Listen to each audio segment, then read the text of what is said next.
Minivans have reached their 21st century cultural inflection point. If vans are going to remain relevant, they must find new customers by fighting off the breeder-centric stigma. Or conversely, their makers should be doubling, tripling, or quadrupling down on the family friendliness and betting on an uptick in the fertility rate. Chrysler isn't taking any chances with the new 2017 Pacifica. It's trying both approaches. So Chrysler is all in on the perpetuation of the two species, human and minivan. The only other rational strategy would have been to get out of the van game altogether. That would have left the Chrysler brand with only the 200 and 300 sedans to peddle. Thin gruel. Leaving town and country, the Pacifica replaces the town and country, which had the esoteric distinction of being the only production vehicle with an ampersand in its name. Over at Dodge, the Grand Caravan minivan is being allowed to linger on a few more months before dying of neglect. The Caravan, with a production history stretching back 5 generations to 1983, was the original front-drive minivan along with the Plymouth Voyager.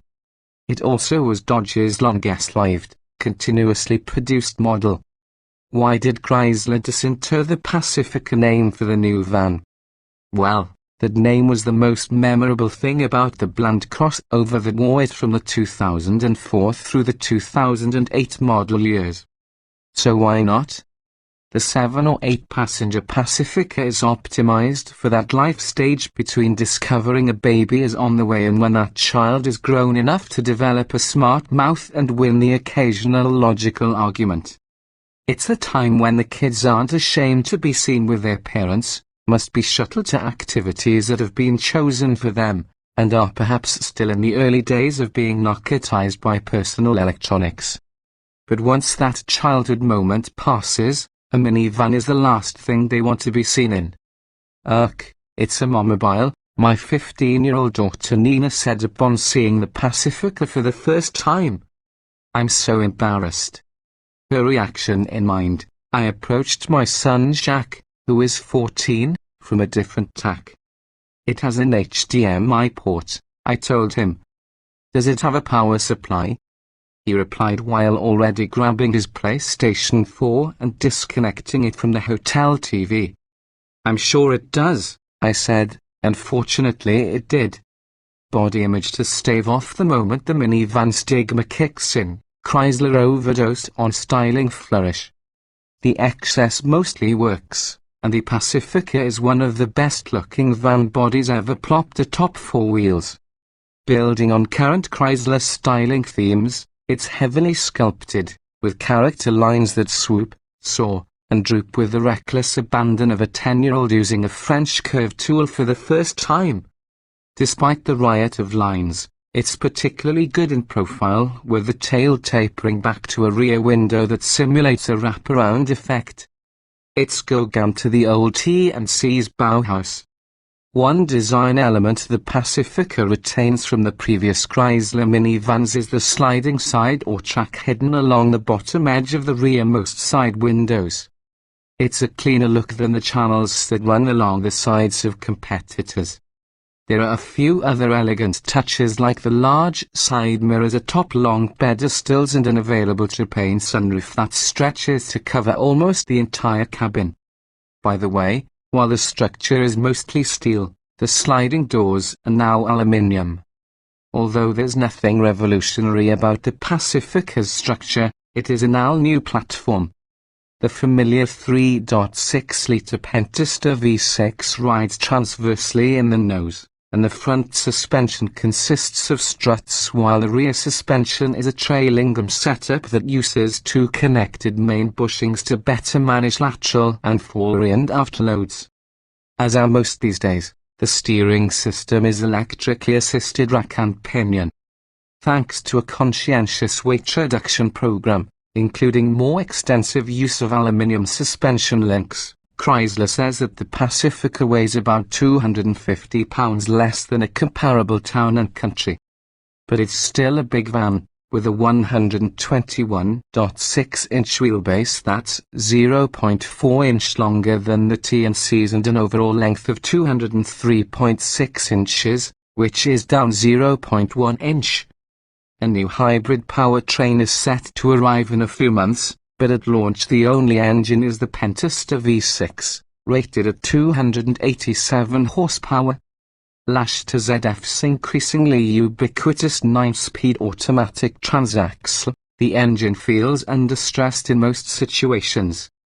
There's some disconcerting gear hunting as the transmission strives to keep engine speeds down in the interest of fuel economy. All the gears from 6th to 9th are overdrives, but mostly what the powertrain produces is the pleasant sensation of competence. Even if sometimes that means dropping 6 gears to find the right ratio to get around a slow-moving bimbo bakery delivery truck. After all, this is a van that still weighs in at a claimed 4,330 pounds.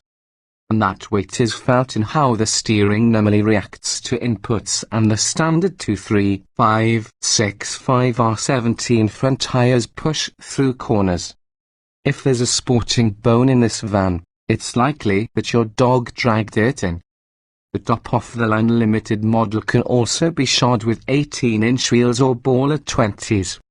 Quick is a relative term, but the Pacifica seems likely to be the hot rod of its class. The last Honda Odyssey that car and driver tested waltzed from 0 to 60 miles per hour in 7.7 seconds. The Pacifica, with a bit more power, is likely to better that by 3 or 4 tenths. Speaking of the Odyssey, Chrysler came just shy of matching that model's EPA fuel economy ratings, which are the best among minivans. The Pacifica is rated at 18 miles per gallon city and 28 miles per gallon highway, while the Honda manages 19 miles per gallon in the city and an identical 28 on the highway. The forgettable Nissan Quest is rated at a respectable 2,027 miles per gallon. The Pacifica's numbers, however, easily beat the Town and Country's 1,725 miles per gallon figure. The Pacifica Hybrid no doubt will claim the efficiency crown once it's released. Old tech is still cool tech. Amazingly, through the blizzard of new tech and safety equipment the Pacifica brings, the most impressive item is still Chrysler's Super Cleaver Stow and Go second row seats that drop into the floor to expand cargo capacity. Yeah, the new 8.4-inch touchscreen in the Super Swoopy Dash is cool, but these screens are pretty ordinary now. Meanwhile, those drop-down seats are still a Chrysler exclusive, now operable at the push of a button. Those seats are complemented by an Uto Chrysler onboard vacuum system that's mounted midships so that it can reach every dropped Cheeto. With my son mesmerized by his PlayStation and my daughter absorbed in Snapchat, the minivan still offers superior utility, comfort, and space to any crossover. And at this point, the minivan driving experience is virtually indistinguishable from that of a larger crossover. If your kids are in the right age cohort, it's ludicrous to deny the attraction of a vehicle like the Pacifica. But my kids? They're too old now, and an appreciation for the practical advantages of a minivan is simply beyond them. So is a sense of gratitude, but that's another story.